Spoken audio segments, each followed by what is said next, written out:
like I said, today is limits algebraically. So we get to do all that fun stuff with conjugates and factoring and even trig toward the end. Alright, so we're going to be talking about how our first form is always direct substitution, trying that, and if that does not work, what we should do. When we get an indeterminate form, so indeterminate form means that we cannot determine what that limit is. So something like infinity minus infinity, we don't know which infinity is larger, or 0 over 0. We don't know exactly what that means, so we have to do something else to figure out what our limit is. Now we are just diving right in with our properties of limits here, but there should actually be a quantifier before this statement, so let's go and just throw that in. Suppose the limit as x approaches c of f of x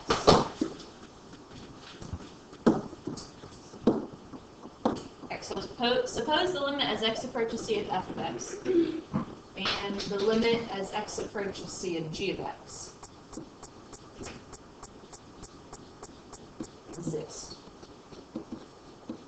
So suppose the limit as x approaches c of f of x and as x approaches c of g of x exist. So in order for these properties to hold true, the limits actually have to exist in the first place. Alright, so then b and c are real numbers, n is a positive integer. So we have these basic properties here. This first one is what we call our constant rule. The limit as x approaches c of some numerical value, a real number, is equal to that real number. So if you think about this, if this was the limit as x approaches 8 of 5, well, the graph y equals 5 is just a horizontal line at y equals 5. So it doesn't matter what x is approaching, it's the same value all along. So when this is that constant there, then it's just going to be equal to the constant. Now our next one is our identity property. The limit as x approaches c of x is equal to c. Which, if we think about this one, that graph y equal to x is just simply our normal line to the origin. And so when x approaches 1, y is 1. As x approaches 2, y is 2. So whatever this value is what your answer is going to be. Which, when we talk about direct substitution, essentially that's what we have happening here. Time to wake up. That's what we have happen here. We can just take c, substitute into our function, and we get the answer h2c. Alright, then we've got this guy here, similar to it, so similar idea. Limit as x approaches c of x to the nth power, so say like x squared. Again, we can just take that c value and substitute it in. Alright, now down here, so we have that coefficient in front. So the limit as x approaches c of v of f of x. We can actually take this coefficient and just stick it in front. It kind of combines the product rule with the constant rule there. So say this is 5x, we can take that 5 out in front, and then just substitute in our value, and have an answer. Then the more exciting ones, we have our sum and difference. So the limit as x approaches c of f of x plus g of x. So it's taking the limit of these two functions added together. As long as those limits exist, then we can break it up into the limit of the first function plus the limit of the second. Now this property also holds true even if it's subtraction. Then we've got our product rule here. Again, the limit of the two functions multiplied together is equal to the limit of the first function times the limit of the second function. And then that same property carries through for our division here. So the limit of these two functions divided by one another is equal to the limit of the top over the limit of the bottom. Now, a qualifier here, we cannot have this bottom limit equal 0. So just throw in that bottom limit cannot equal 0, because otherwise, if that were to be the case, then our function, or it would, we'd be divided by 0, and that's what we can't do. Okay, so pretty basic. If those limits exist, we can apply these properties. Now, we'll do a few problems where we actually write out each individual property, just so you can kind of see how that works. But I trust that a lot of you can handle doing that in your head and can just kind of jump a few steps ahead to the answer. Now we do have another property that follows from this. It follows from our product property. We're just going to go ahead and make mention of it here. We'll see it later on. But we also have, I think we can squeeze it in here, the limit as x approaches c of f of x raised to a power. We're actually able to take that power outside of the entire limit. So this is equal to the limit as x approaches c of f of x. That whole thing raised to the power. Okay, so when my function is raised to a power, I can take that power outside of that. This follows from my product rule, because if you think about it, the nth power is just multiplied by itself times. So you're just applying that product property multiple times over here. All right, any questions on this? Now keep in mind that the limit of a function is a single value, because we said it's when they exist, which means a single numerical value. So what we have here, this is a single numerical value, and this is a single number. So we might have maybe 5 times 4, or 10 plus 8, or 22 minus 3. Okay, so remember the limit of a function is going to be a single number here. Right, so when we are doing limits, our first method should always be direct substitution. And that's, I don't know if it's technically a property or theorem, but what the definition of it says is if we have our function in question, the function we're investigating, is defined at the x value that we're investigating, then we can simply take that value, plug it in, and that's going to be our limit. So basically, if you think about it, let's say I just have just an x cubed, and we looked at x equal to 3. Well, my function is defined at x equal to 3. 3 is in my domain. So whatever value f of 3 is, then that's going to be my limit, right? That makes sense. If we look at the graph coming from the left, from the right, it's going to be that actual value. All right, so if our function has that continuous nature and is defined there, then that's just going to be a value, which is why we can do that direct substitution.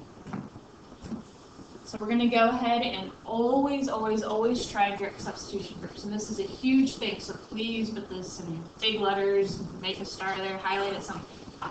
Always try direct substitution first. Always try direct substitution first.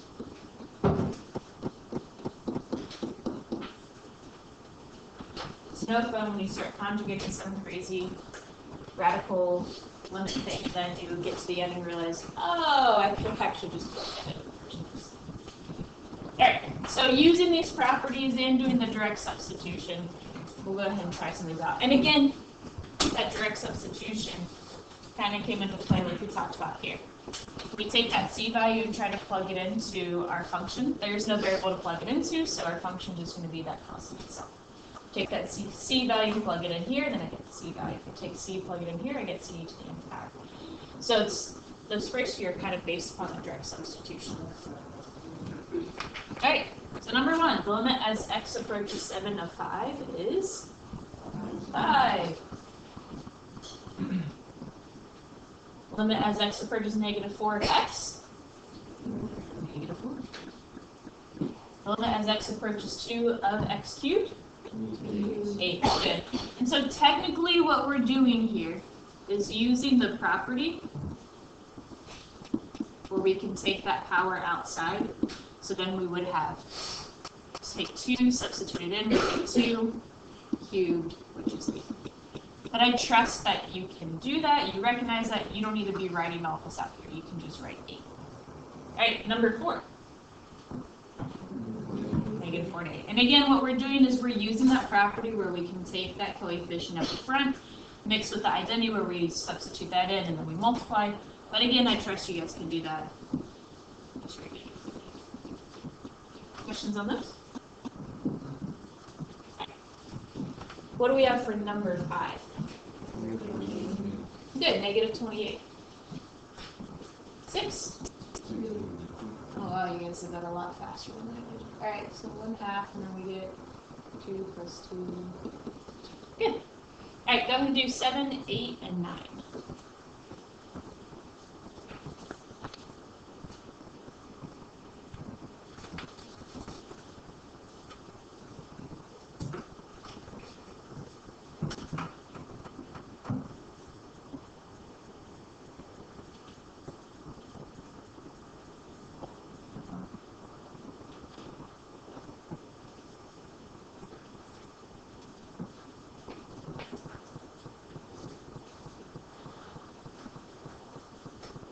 you answer, check with someone next to you, make sure you get the same thing.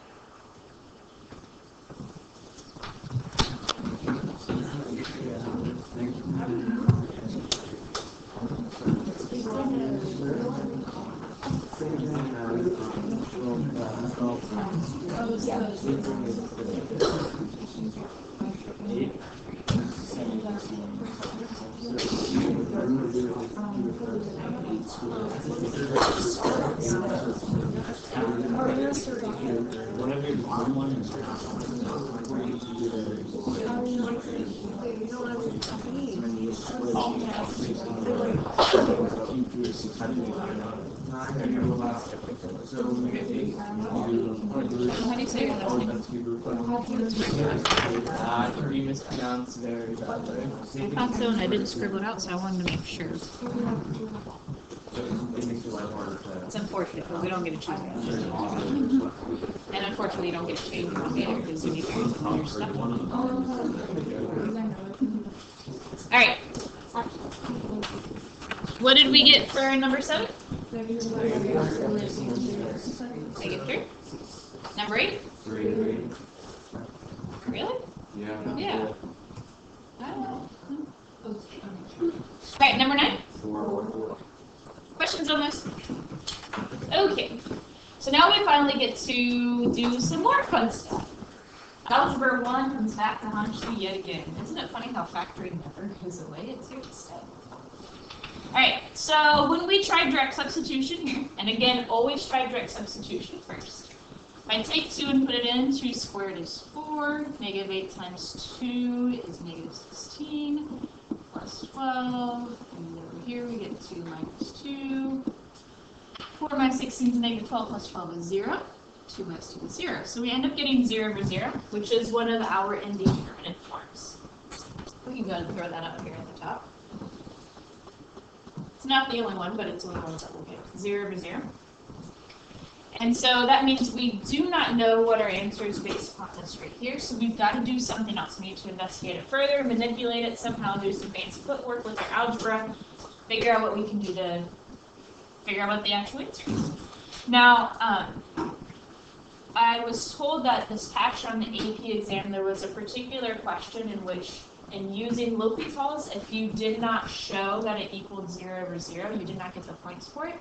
I don't know if that's the way that they graded just plain old limits as well without L'Hopital's. So until I find out for sure, for now, I want you to go ahead and actually show 0 over 0. Now, I know that some of you can do all of this in your head. That's fine. If you need to write a few steps, that's fine. But at least show that it equals 0 over 0. Okay, we're going to get in the habit just in case we do really need that for a final AP exam. Okay, so when we get 0 over 0, we've got to do something else. Now we see we've got a nice rational function here. Usually some asymptotes or some poles or crazy things like that happening.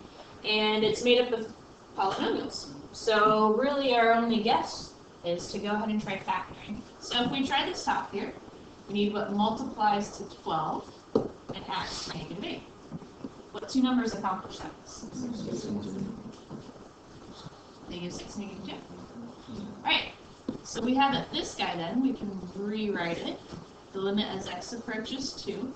Notice we have not taken the limit yet, so we must still continue to write this notation. You lose your notation, you lose your points.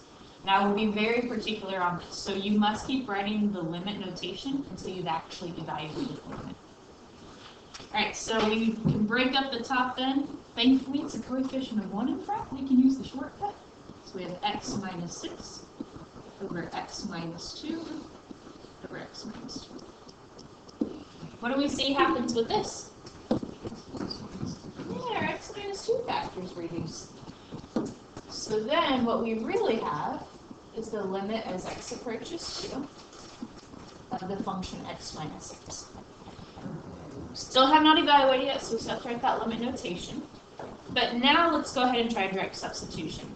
Now if I try substituting 2 in, what do we get? -4. So that's going to be our answer.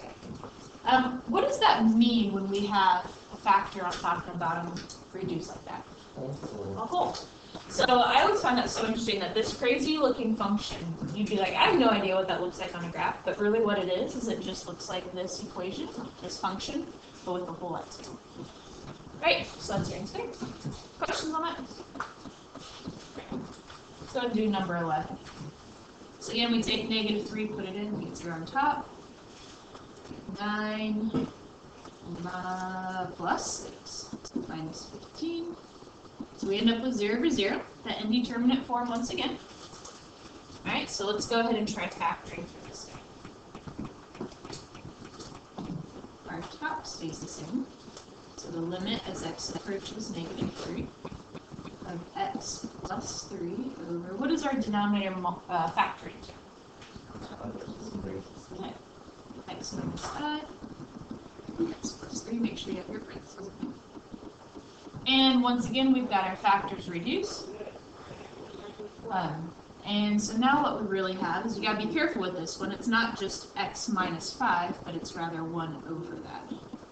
So 1 over x minus 5. So what's your answer going to be for this guy? -1/8. Right? 1 over that.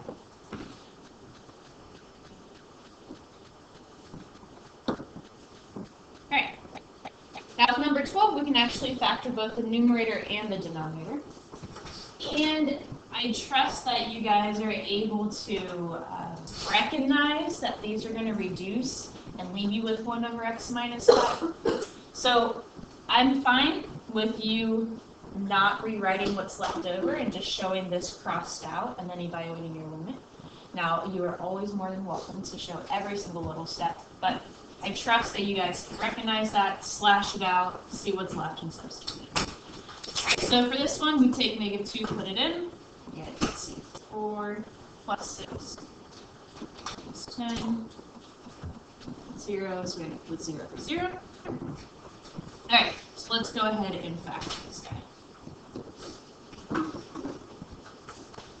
What is the numerator factor into? Minus 5. X minus 5, x plus 2. And our denominator?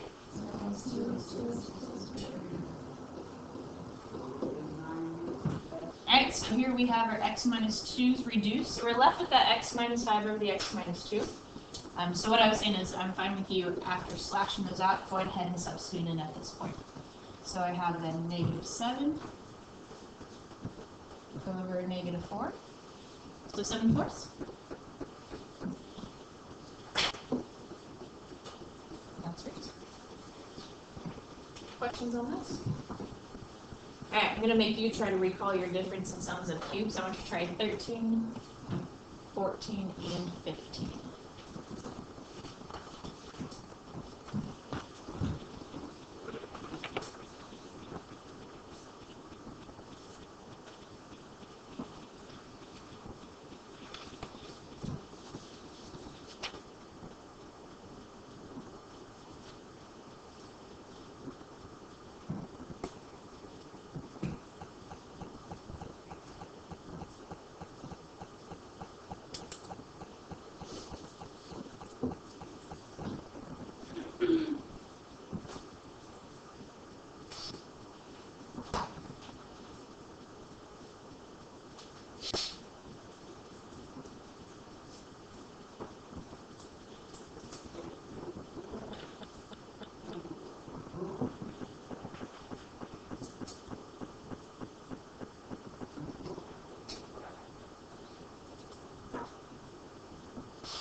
and once you get your answers, go and check with someone next to you.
Great, let's go take a look at these.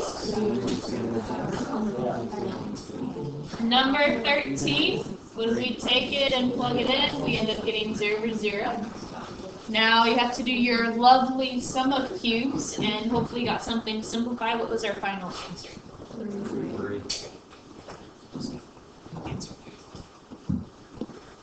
Good, how about 14? Back box, good. Alright, and then 15, I'll go ahead and go through the factoring of this. So we get 0 over 0. Alright, so we get the limit as x approaches 1. I love this one because it's a difference of squares, but it's with a power of 2, so you get to do even more with it.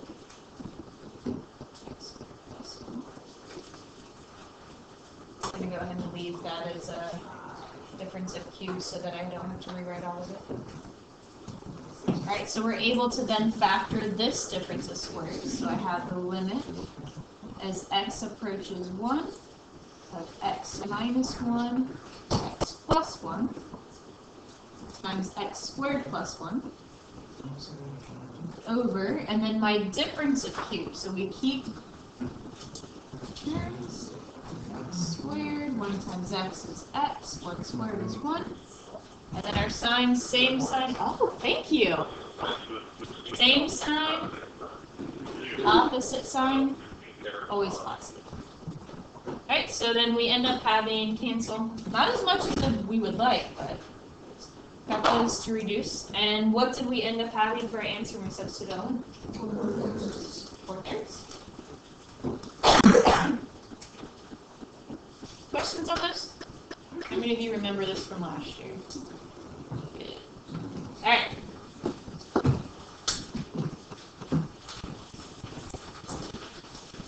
Something more exciting. Not good. Alright, so number 16. If we take 4 and substitute it in, we end up getting 0 over 0 once again.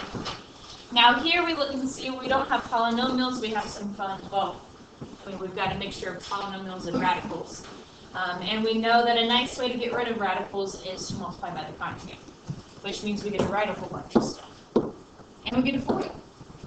Alright, so because we have 0 over 0 in determinant form, we've got to do some more investigating. So the limit as x approaches 4 of the square root of x minus 2 over x minus 4. Now, like we said, usually it's that radical that causes us issue, but can also help us to eliminate a factor somewhere. So we're going to multiply by the conjugate. So I'm going to multiply by the square root of x plus 2. We've got to also do that in the denominator.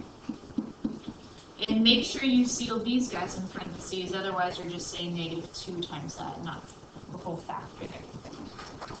Alright, so then when we go ahead and multiply this out, we've got square root of x on square root of x is just x. Still need that limit notation. So we've got x, and positive 2 root x, negative 2 root x, which will cancel out, and then -4. And it is in your best interest to only multiply the conjugates here, because you're going to have that middle term cancel every time and get rid of your radical. Don't multiply out the normal, if you would, normal factor there with the radical, because then it gets a little more complicated for you. And you can probably see right now we're going to cancel out with that x minus 4. So leave that denominator in factored form, not multiplied out. Right, so then we can have those guys reduce. This is equal to the limit as x approaches 4 of 1 over the square root of x plus 2. And now when we do that direct substitution, we've got 1 over 2 plus 2, so 4.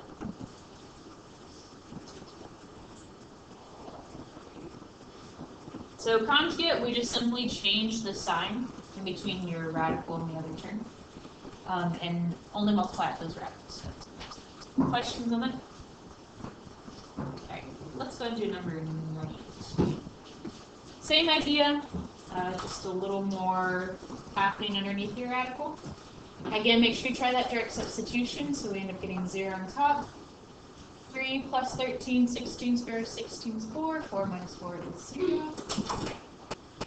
Alright, so we've got the limit as x approaches 3, and x minus 3 over square root of x plus 13 minus 4. So now our conjugate's going to be a little more crazy. Square root of x plus 13 plus 4.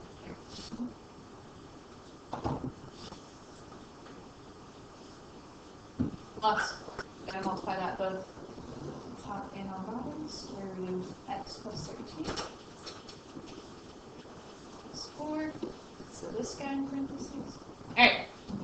So again, we want to go ahead and leave now the numerator alone. Ideally, we're going to have the bottom simplify down to that x minus 3. So we can reduce that. So the limit is x approaches 3. Top x minus 3 times that crazy conjugate. X plus 13. 4. And in our denominator, we've got some fun multiplying here. Alright, so first term, the radicals go away, so we have x plus 13. The middles cancel out, and then we have minus 16. Alright. Bottom ends up reducing down to what? X minus 3, how nice. So I'm going to go ahead and just slash that out. Alright, now when I directly substitute in that 3, we end up with square root of 3 plus 13, so 16, square root of 16 is 4, 4 plus 4, 8. You guys agree with me there? Questions on that? Now sometimes we have a lot of algebraic manipulation we have to do, and it's kind of tedious to keep rewriting that limit notation. If you would like to, I am okay with you doing this off to the side, where you show your algebra work off to the side and then write your new and improved simplified expression there. But with that, you must show me still the steps. Still write out the original, still write out all of your multiplying by the conjugate. It's really just saving you from writing the limit like 2 times. Okay, so if you would like to do that, you may, but you must still show me the work. Still look at your work over there, and if it doesn't support your answer, then you're not going to get the points. So either write it all out using the limit, or you can do this following here. So here when we take 25 and substitute it, we end up getting that 0 to 0. We know we're going to have to multiply by the conjugate, so you say, hold up, let me show my work on the side. Alright, so we've got x minus 25 over square root of x minus 5. So you still need to write out that original equation. And I still need you to show that you're multiplying by the conjugate.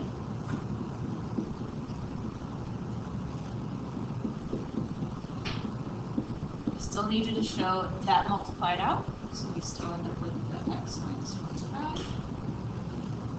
Square root of x plus 5. The denominator, we've got x. One times cancel, x times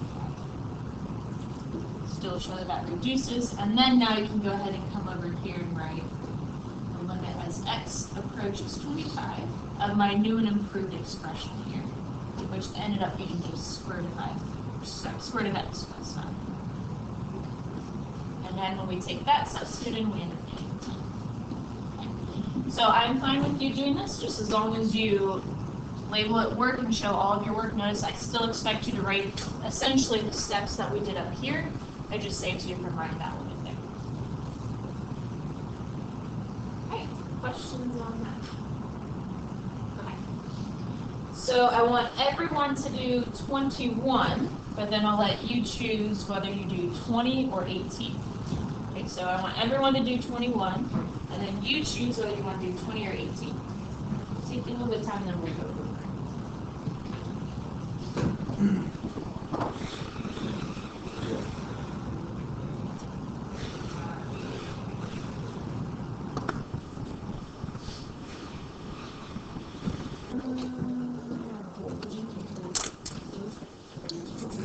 What did we get for number 20 if we did that one?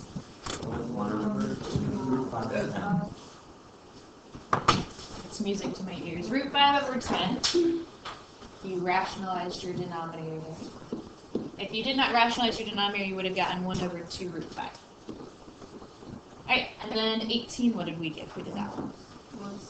Good, 1/6. And number 21, what did we get? 3/8. Raise your hand if you feel trapped to not trying direct substitution first. I forgot as well. So always check that direct substitution first. And again, I want to be seeing that 0 over 0, and that'll help check that we do.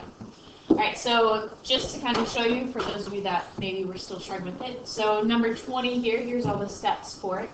Now this is really all of the steps, including the full multiplied out. You don't need to really write all that. I trust you guys can FOIL that in your head and simplify. So it ended up being 1 over 2 root 5, but we should rationalize that so we get root 10. Was that what was there? I forget. Root 5 over 10. Whew. So our conjugate here looks a little crazy because we had 2 radicals, but again, really all you do is just change that sign in the middle between the 2 radicals.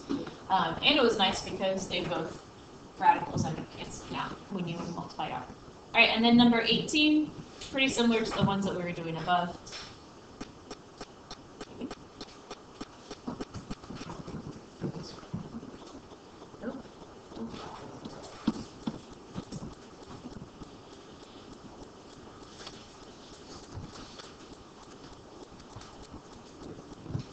Alright, so number 18, again, when we check that, we ain't getting 0 to 0.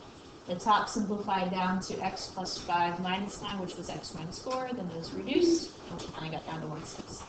And 21, direct substitution. Any questions on those? Yes. For 21 on a test, do you want us to write out all the substitution, or can we just write like 3/8? If you're able to, that's a good question. I don't know, this one's pretty basic enough that you can do it, right? Maybe show me at least just one intermediate step, just so I know that, not that you would do this, but just in case you were tempted to look someone else's. I see that you have some work to take. Good question. Other questions on this? So let's move on to, is it trig next? No, but it's coming. Okay. Come on, I haven't even had you do the doubling line with trig yet. All right, so just continuing, this is just continuing what we're doing. So reminder with properties and limits, always try that direct substitution first. And if we get that indeterminate form 0, 0, we don't know what that actually means. We've got to do something more. We've talked about factoring, we've talked about conjugate method. We're going to be talking about our special properties with trig on the back here. Now, we're going to be doing number 3 here just now. So let's go take a look at method 4 here. So this is direct substitution, but they didn't give us an actual function. They just told us that the limit as x approaches c of f of x is 4, and the limit as x approaches c of g of x is -2. So they gave us those limit values, and again, remember, a limit is a single value as long as that limit exists. So they didn't tell us the function, they just simply told us those values. We can still apply those properties that we learned to these situations. And so these first few, I'll go ahead and write out the property so we can see what we're doing, but then again, I trust that you can simplify in your head quickly and avoid writing all the work. So let's just go and take a look at the first one. Alright, so number one, the limit as x approaches c of 5 times f of x. Now, I don't know this limit, I only know the limit of just plain old f of x. But I have the property that states as long as the limit exists, which they told us the limit exists, that I can take this coefficient out in front. So technically what we have here is this is equal to the 5 in front, 5 times the limit as x approaches c of f of x. And we know this entire piece here. We know that that equals 4, so this is 5 times 4, which is just 2. Okay. Now, with number 2, similar idea. We have that power rule, which followed from the product, which tells us that this is similar, because again, we don't know the limit of g of x quantity cubed. We only know the limit of g of x. But again, using our properties of limits, this is equivalent to the limit as x approaches c of g of x, that entire limit cubed. Well, we know the limit as x approaches c of g of x. We know that's -2. -2 cubed. But notice that if we just went ahead and did direct substitution, it's not really technically direct substitution, but that concept, if I just took 4, did 5 times 4, I get 20. If I just took the -2 cubed, we get the -8. So we're not technically direct substituting, but it's still that kind of the same idea. We're just applying the properties. So with number 3, we know this is going to be the limit of the first plus the limit of the second. Well, the first limit is 4, the second limit is -2. So we can go ahead and say our overall limits. Okay. And with number 4, we know that the limit of the product is the product of the limits. So be 4 times -2 is -8. So I just want to be clear that it's not that we are just taking 4 and putting it in for f of x, because the function f of x is not 4. But we know the limit of the function of f of x at the particular point in question is 4. So just, I know that's what it seems like we're doing for our simple, easy way, but that's not what's happening. Technically, we are doing these properties for each one, so we're not going to make it. Questions on that? So I want you guys to go and try 5 through 8 then.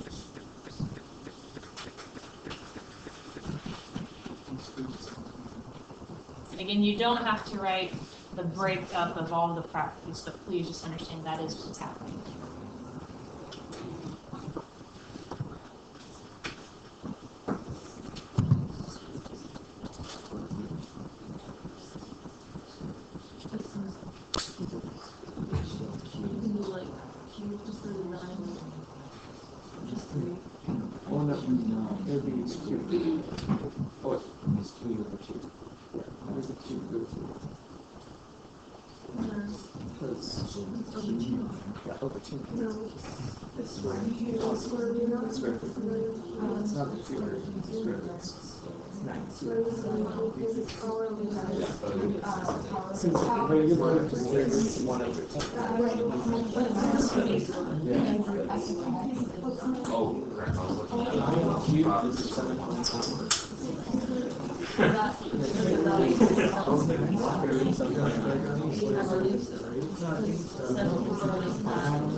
No, 7.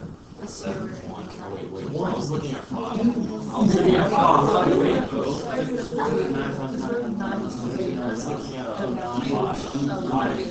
Yeah, I know that. 9 times 2. Yeah, 27. 27? Yeah, 27. Right? You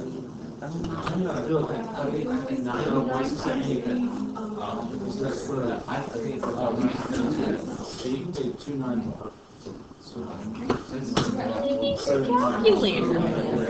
Square root of 7.9. Why are you making life hard for yourself? Square root first and then cube it. 2 9s. 4 9. A lot easier that way. You might need to know the square root of 7. I didn't know you could log 27. I only know the square root of 12. You're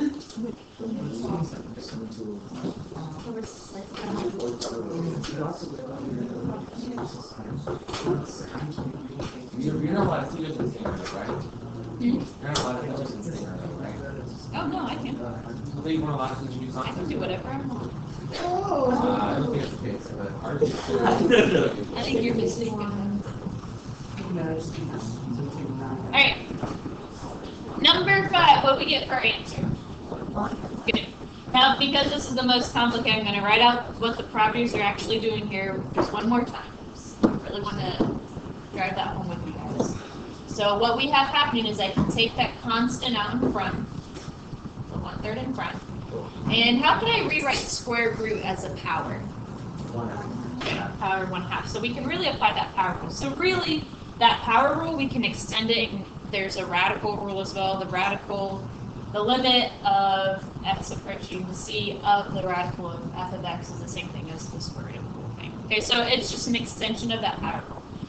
So what we have then is 1/3 times the limit as x approaches c of f of x, and this entire one big thing. So then what we have is 1/3 times the square root of 9, which, as you guys said, end up simplifying out. Okay, what do we get for number 6? Good. Remember, the bottom number is the type of radical, type of root. The top number is the power. So take the square root first before you cube it. Instead of cubing and then square rooting, make life easier and tough. Square root first, get a smaller number, then cube it. All right, number 7, what we get? 7/5. That's a nice one. And number 8? Very good. Alright, questions on those? Okay. So let's take a look at some fun ones. Alright, so here we're taking a look at some left-handed and right-handed limits. So when we try our direct substitution here with just plain old 2, I end up getting 5/0. Alright, so this is now a number over 0, which is going to be an issue, and this indicates that we have an asymptote of some type of vertical asymptote. Which, if we think about this graph using our Algebra 2 pre-calc skills, we know what this graph actually looks like. You've graphed this before. I take my denominator, set that equal to 0, that gives me my vertical asymptote, so I have a vertical asymptote at 2. It is bottom heavy, and so that means that it has a horizontal asymptote of 0. And then we would need to figure out if my graph occurred above or below that horizontal asymptote on either side. And we would do that by simply taking values to the left and to the right of the vertical asymptote, substitute those in, and see what happens. Well, we know that there's going to be that issue of some type of asymptote. So we know it's going to be it does not exist. But we don't know if it's heading to negative infinity or positive infinity. That's something we need to investigate. Well, in order to do that, we just really need to know if we're coming from the left-hand side, we need to know something really close to 2. What is that doing? So like 1.9. If I take 1.9 and substitute it in, and I get a positive number, then I know that it's going to be shooting up to positive infinity. If I end up getting a negative number, then I know it's going to be shooting down to negative infinity. Now, we do want to pick a number pretty close to it, so usually just go 10th below or 10th above. Because we might have the case, maybe our horizontal asymptote is higher up, and if I picked like negative 10, perhaps it's still positive. So we want to get really close to it. Is it shooting down or is it shooting up?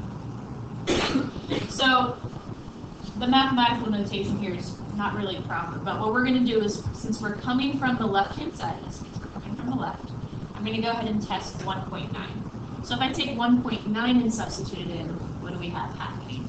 So technically, really what we're doing here is taking a look at the limit as x approaches 1.9 of my function.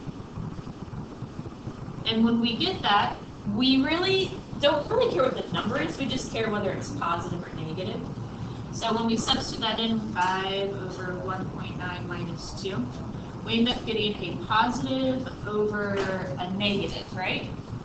So my overall number would be negative. Do you agree with that? Okay. So then what that means is this is shooting down to negative infinity. My number super close to 2 ends up being down here, so it's shooting to negative infinity. So really this limit does not exist, and it's headed to negative infinity. Remember, I want you to keep writing does not exist and specify whether it's negative infinity or positive infinity. If you look in a calc textbook, you'll see somewhere it specifies that when we say the limit as x approaches something of f of x equals positive infinity, then that doesn't mean that infinity is an actual number. What we're saying is that it does not exist, but that it's headed in that direction. Yes? So for infinity, just you don't have to find the actual numerical answer, you can figure out if it's a positive or negative. Correct, because this limit does not exist. Because we have that asymptote here, it's not heading to a single value, so we know the answer is going to be does not exist. We just have to figure out is it the positive or the negative. So here you could find out the actual numbers, but we're only interested in the sign of it to know whether it's which direction it's heading. Questions on that? When you plot, maybe you mean the degrees after the bottom. Yeah. So let us know the horizontal asymptote. Alright, so then number 10, it's investigating the same function, but now the right side. So still that same process, but now we want to pick something to the right. So what we're investigating, and notice this is not equal, we're just investigating it. So the limit as x approaches, let's say just 2.1 of my function, we would end up getting 5 over 2.1 minus 2, and that's going to be positive over positive, which is an overall positive. So this would end up being does not exist, but headed to positive infinity. So basically what we have is our graph looks like this. Do you need to know what the graph looks like? No. But when we see that this is the where the vertical asymptote is, then that automatically gives us that indicator that it's going to be headed to negative or positive infinity. So really in time to get that number over 0. So the number 11 asks, well, what is the overall limit? What would our answer be? Just a plain old DME.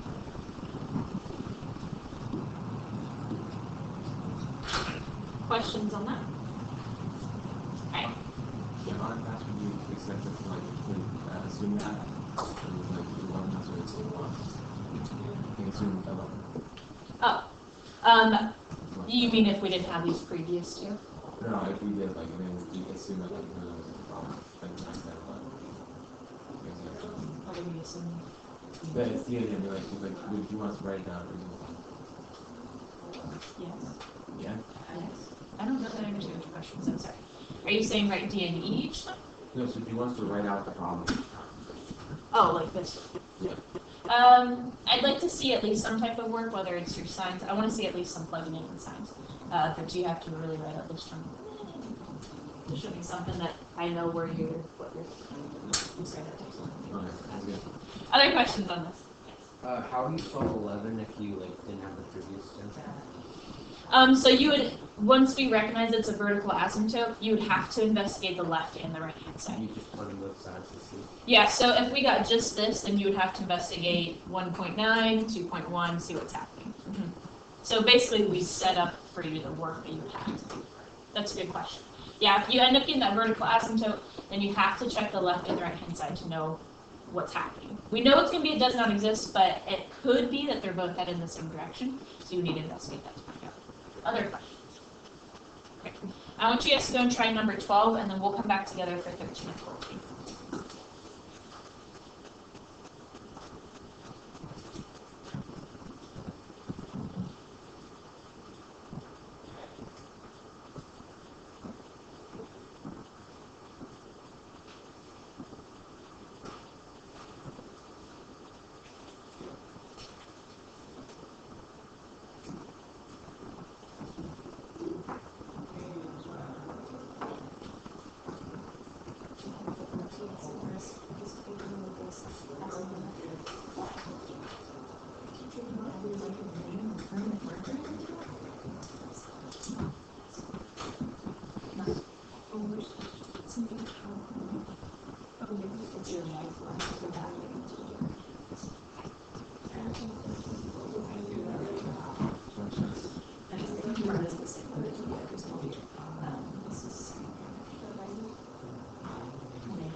See if you can do that. Come back.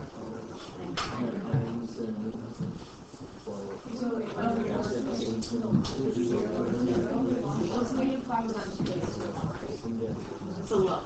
So from the left means where it's a little number. Let's say where we go. But negative 5. Yes. So when we're doing like For now, we write D and E. like I was doing that. I think the kid had it. But I want to right now for you guys to get the idea that it's not a single number, it's plain on those digits, which is So it needs to be top of the way. it's good. Okay, what do we get for number 12? DNA positive infinity? Positive, negative, which is it? So we've got to be careful here, right? So this is negative 5 from the left. So we want a number that is smaller, right, on the left-hand side. But it's kind of confusing because since we're dealing with negatives, that means a larger number that's negative, right? So what did you guys pick to substitute in? Negative 5.1, right? So negative 5.1, because if we think of that number line, here's 0, negative 5. To the left is going to be negative 5.1. Negative 4.9 would have been too right, right? So be careful with that. Negatives, it gets a little funny with our thinking with it. So to the left and the negatives is going to be a little bit, if you would, larger number, even though it's a smaller value. So if we test negative 5.1, negative 5.1 squared minus 25. On top, we end up getting a negative value. Bottom, what do we end up getting here? A positive, yeah. We don't, I don't know what that is, but we know it's at least larger than 25. So it's going to be going to negative. Does that make sense? Okay. Does anyone happen to remember what this graph looks like for the absolute value of x over x? So we know the absolute value of x is just the v, but do you guys know what happens when we divide by x? Oh, it's so fun. Okay, so let's think about, I think this is good to do. No, it is good to do. It's not, I think I know. So our absolute value, f of x equals the absolute value of x. This can actually be, it's defined as a piecewise function. Because as you guys said, it's that V shape, right? So really it's a piecewise function made up of y equal to x and y equal to negative x, right? Do you agree with me there? So this can actually be defined as the function negative x, or the opposite of x, and we want to be looking at our vertex, so when x is less than 0. And then positive x, y equal to x, when x is greater than or equal to 0. It doesn't really matter where you put the or equal to, just as long as it's on one of them, not both of them. So what we have really is that whatever our function is, the left side of the vertex is going to be the opposite of that function. The right side of the vertex would be just the function itself. So let's go ahead and investigate what this graph looks like. Just plain old absolute value of x over x. Let's go ahead and take the values negative 3. If I take negative 3 and substitute in, what do I get? 1, right? So we end up, negative 1. So we end up with absolute value negative 3 over negative 3, which is 3 over negative 3, so negative 1. Okay. How How about if I take negative 2 and substitute it? Negative 1. How about if I take negative 1 and substitute it? Negative 1. How about if I take any negative number and substitute it? Negative 1. How about if I take 0 and substitute it? Yikes, it's 0 over 0. We can't do that, the world blows up, so it's going to be a 1. Okay, so now let's just take 1. If I take 1 and put it in, what do we get? 1. Take 2 and put it in? 3, put it in? Any number positive, put it in? 1. Again, the world blows up at 0, but aside from that, that's what our graph actually looks like. It's really interesting. I find it very strange, but it's pretty cool. So we've got negative 1 for any value, if you would, left of the vertex, and positive 1 with any value, if you would, right of the vertex. So our graph here for 13 and 14 looks very similar to this, but what transformation has happened? It went to the right 3. It's grouped with our x vector. So imagine this shifted to the right 3. In fact, I think I still have a calculator here. So we can do these problems 2 different ways. Knowing now what the graph looks like, you can just think of your graph. Oh, sorry, I went crazy with my sign of 1 over x the other day. This is yesterday after school. Alright, I want to keep that though. So let's see, we've got the absolute value of x. Oh, no, I want to do that actual problem, sorry. Was it minus 3? Minus. You know.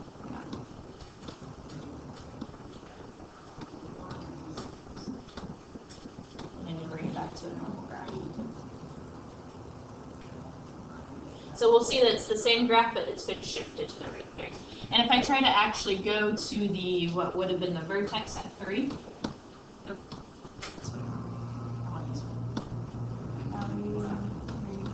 we'll see that the y value is undefined there, because that's what makes it blow up. Alright, so you can think of the graph. Our limits are pretty easy at this point, right? 3 is that, I'm calling it vertex, it's not really vertex, but 3 is that kind of vertex point. So if you remember your graph, it's pretty easy to figure out what it is. From the left, it's going to be negative 1, from the right, it's positive 1. Or you can think of it in terms of that piecewise function. Left of your vertex is opposite of the function. Right of your vertex is just the function itself.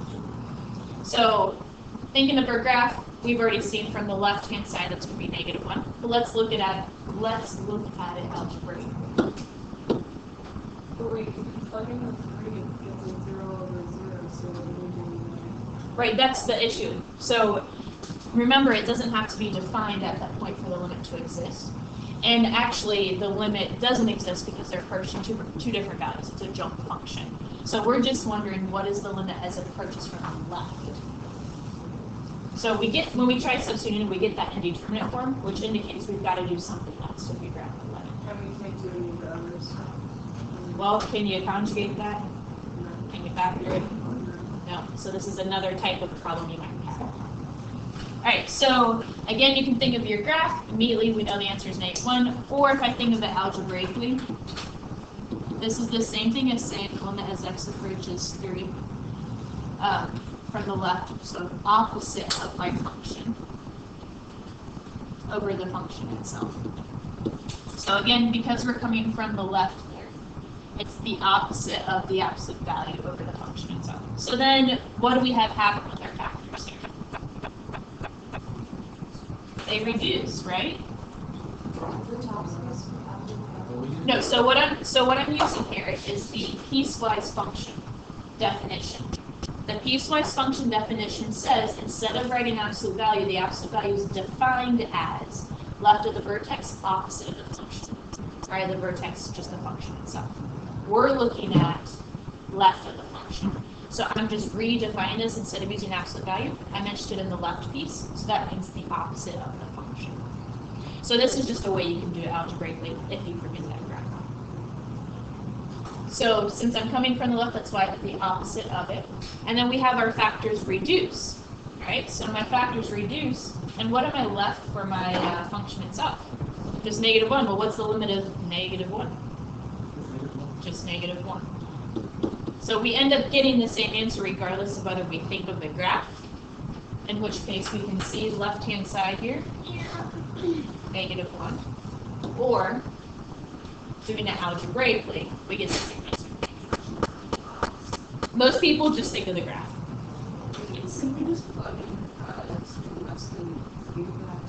Yeah, you could investigate it that way as well. The easiest thing is really just the graph and be like, oh, that's right. All right, with number 14, if we substitute in, what do we get? Oh, Do we? yeah, right. Someone here. 8/8. Yeah, so we end up actually, we can do direct substitution of this one. So 8/8, which is this one. Again, though, this would have been the same graph, just shifted to the left 4. And so if this would have been -4 was the point in question, then we could have investigated. It would have just been x plus 4 over x plus 4, which reduces to 1.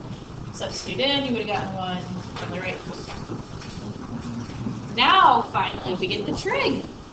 Any questions on this before we move on to trig? All right, how many of you remember at least this guy from last year? Good. All right, so these are special trig limits. Some really smart people a long time ago figured out what these limits were for us, and they are nice to have. So you need to memorize these.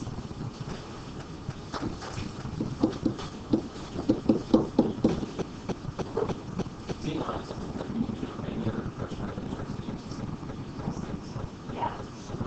Computer programming, certain programs require a lot of calculus. Engineering, of course, requires calculus. Yeah. There's the thing is that calculus is used in professions that are way smarter than but it's used in a lot of like programs and things like that. All right. So a couple of things with this. This limit here can actually be flipped upside down and we have the same thing. So this is also true for the limit as x approaches 0 of x over sine x is going to be 1 as well. So whether it's normal side or flipped upside down, it's the same limit. And then interestingly, for our cosine here, this one we can reason through. I feel like this one's not quite as intuitive, but this other one here, the limit as x approaches 0, if we just flipped the top around, cosine of x minus 1 over x equals 0. Now that one makes a little bit more sense because if I factored out a -1, which would give me this guy, then I would have -1 times 0, which is still 0. So the key thing here is that we need to have these be the same. So you could have sine of 2x over 2x, and the limit's still going to be 1. You could have sine of 28x over 28x, and the limit's going to be 1. Okay? So those need to be the same. Alright. So let's go and take a look, though. We always try direct substitution first. If direct substitution doesn't work, then you can use just normal identities, you know, from pre-calc to try to manipulate. Or if you see one of these special kinds masking itself within there, for example, 21 and 22, then you can use these special kinds to help you out. Let's go and start off with 15. What do we get when we direct substitute? Cosine of pi over 3, and what is cosine of pi? Ah, the trig, what you've been dreading all year. This is the only thing you have to remember, the unit circle, because everything else comes from there. All right, so pi over 3 is up here, so 1/2, right? All right, number 16, if we do direct substitution, we get cosine of 2 pi over 3. What is that going to be? -1/2, so that's over here. So -1/2. This is really the only thing that I remember from the unit circle, and then I build everything upon that. Because all you have to remember is the first one's the complicated one, square root of 3 over 2, which means this has to be 1/2. We all know it's the square root of 2 is in the middle, and then it flips here, and then it's just flipped from everything else. All right, number 17, so we get sine of pi over 4 times 2 What does that reduce down to? Good. So what is sine of pi over 2?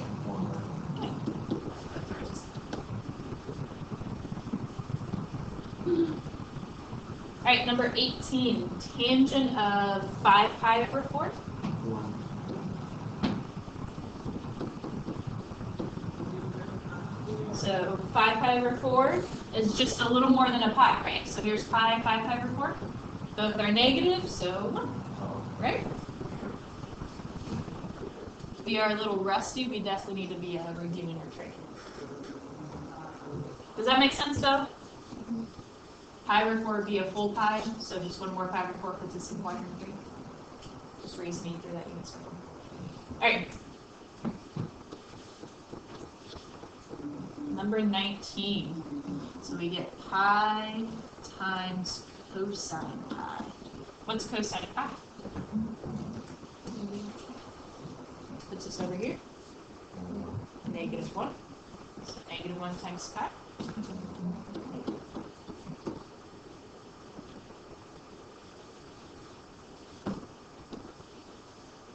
Alright, number 20. Up with sine of pi over tangent of pi. What is sine of pi? Tangent of pi?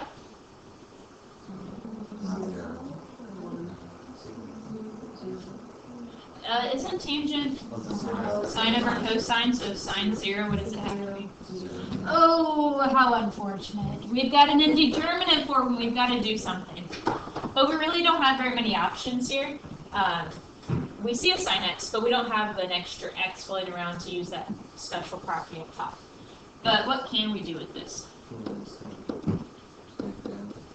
Yeah, we can substitute tangent with something. What do you guys want to do? Yeah, sine over cosine. Gotta try something. Alright, so then let's see what that becomes. We've got sine x over 1. This flips. Cosine x over sine x. Oh, how nice.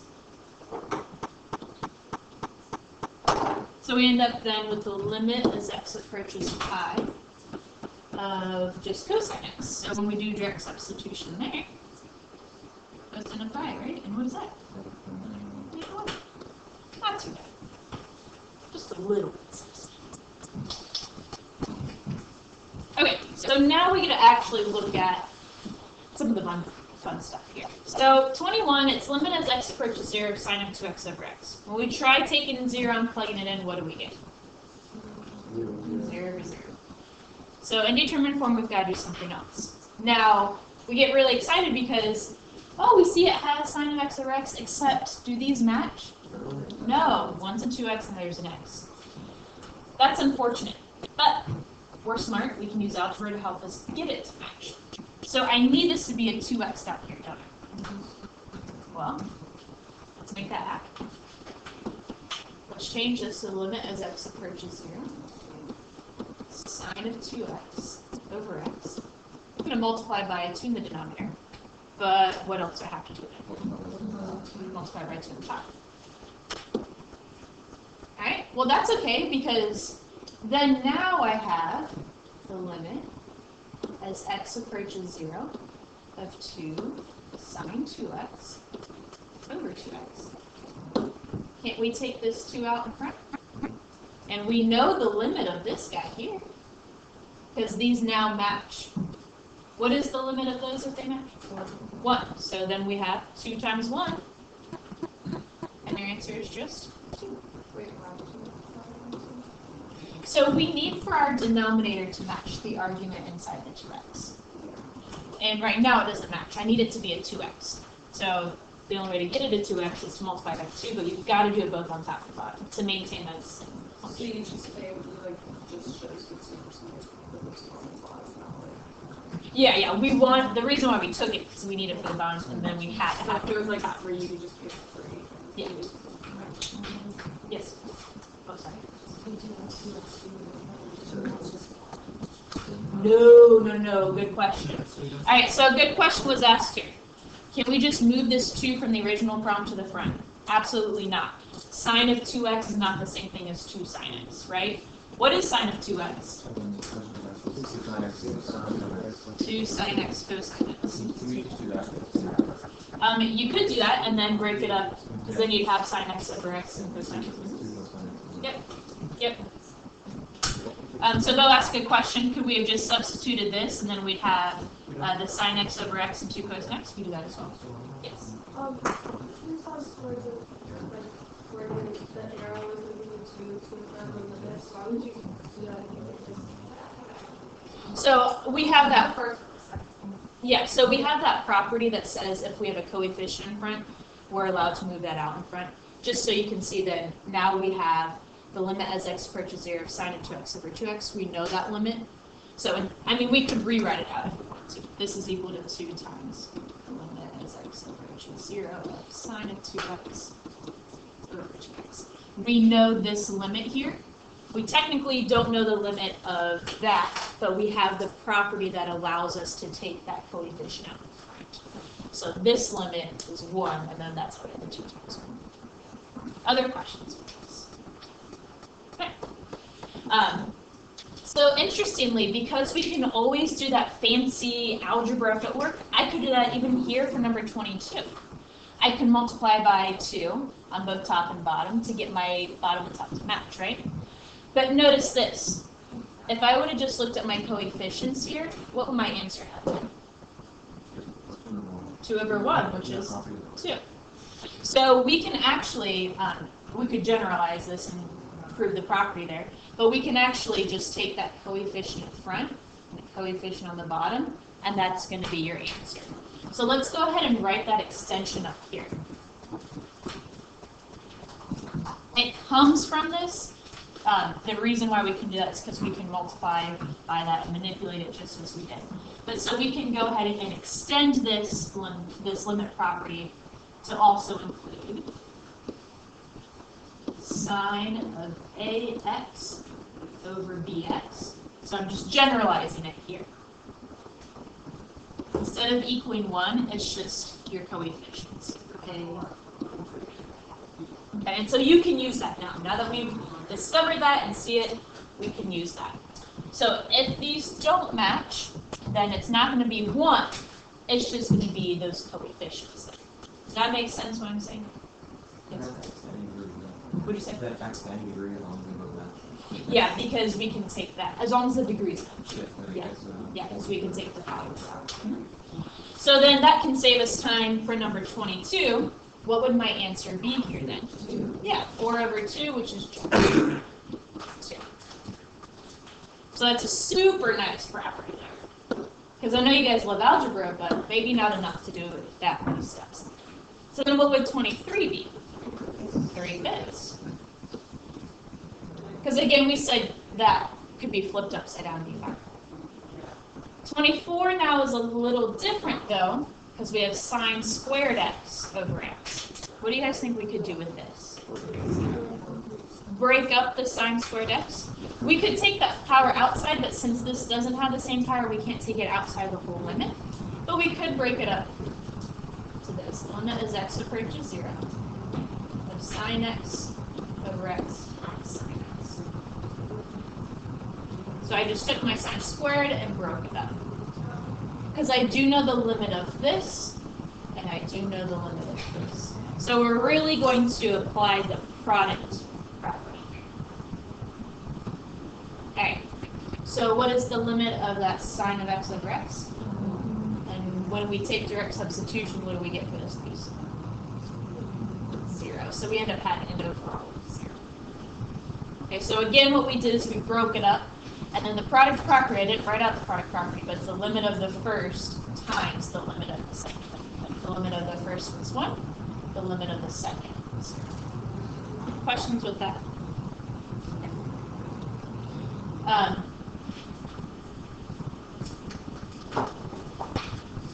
want you guys to go ahead and try number 25. Trying to combine a couple things there, but see if you can break it up and use the properties at the top there. See if you can rest with that one for a bit.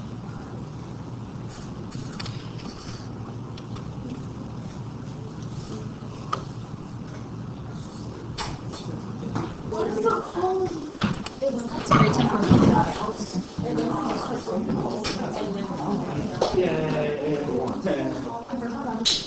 Alright, so number 25, ideally you didn't have to do too much work for this one. We see sine x, we see a 1 minus cosine x. We should have alarms going off in our brain that there's something unique about that. What did you guys do with this? Split up, right? And Hunter, is that? Yes. As Hunter reminded me, we really should be checking first that in B we're going to get 0 over 0. Okay, so let's split it up.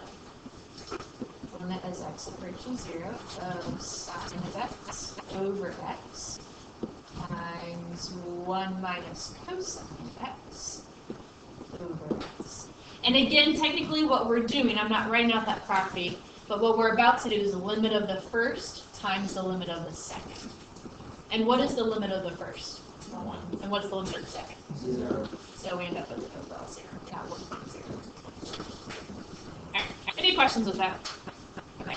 Now, number 26 is really kind of a continuation of the stuff above, but it does extend to a kind of another, we can extend out that property just like we did here. We can make another extension. So I want to make sure we go over this as well. So here we don't have sine over x, we have sine over sine. So if we take 0 and substitute it, we again get 0 over 0. But we can do some fancy footwork with this guy as well. So I know that if I had a 7x in the bottom and I had a 3x on top, then I could go ahead and do the limits, right? Because I know this limit of sine of 7x over 7x, and I know the limit of 3x over sine 3x. So we're going to go ahead and multiply by those so that we can get it to the special limit that we know we can do something with. So we have the limit as x approaches 0 of sine x, sine 7x over sine 3x. And again, what we need in order to use this property from above is to have that same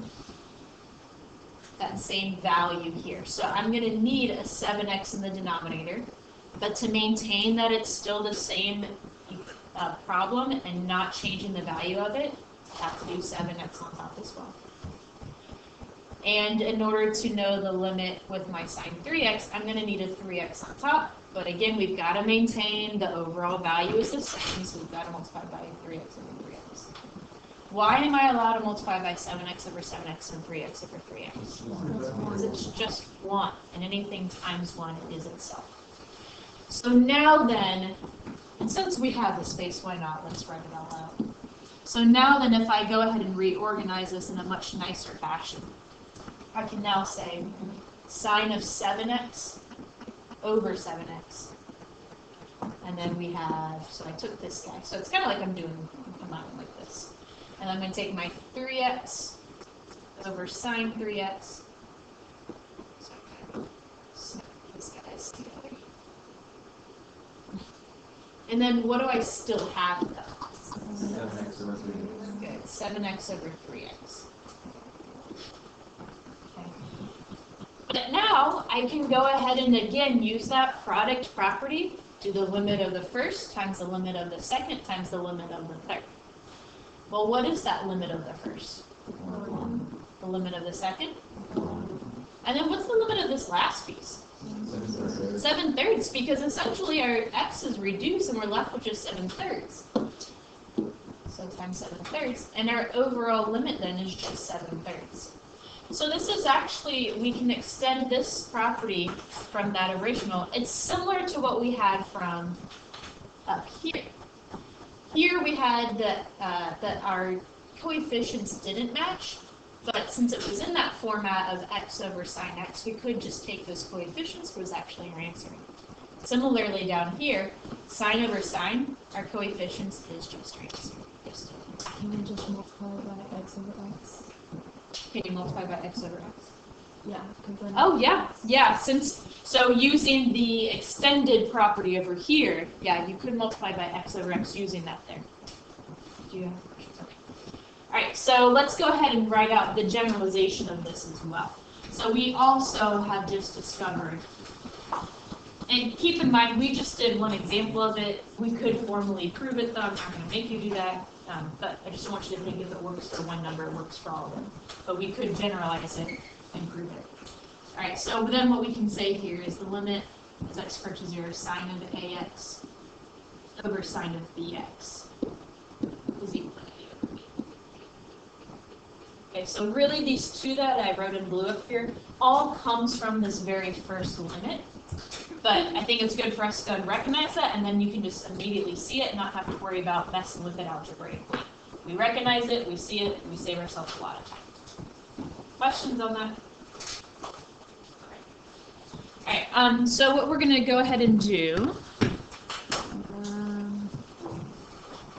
I'm going to go and pass out your homework to you, because I'm going to pass it out to you. So it's just more practice of what we're doing today, lots of factoring, rationalizing, and true stuff. Yeah, these could be flipped as well.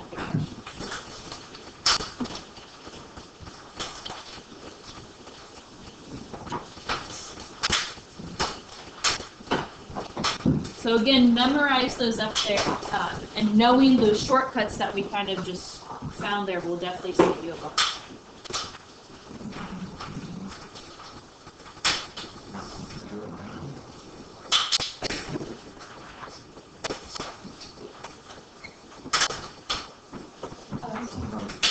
Did you want us to show anything if we just like recognize one of those properties? You're good. If you guys, if you recognize these properties, like for example, when we did number 22, just answering to, I would be fine with that. Since we've now established those in class, I don't expect you to go through and keep writing off. You need one more. You can the whole rows. I'm sorry. Thanks. Alright, other questions on this? So again, this is your homework here, just kind of practicing that. So like if you turn to the very back side, number 31, with that new property that we just established, we can now immediately say our answer is 6x5.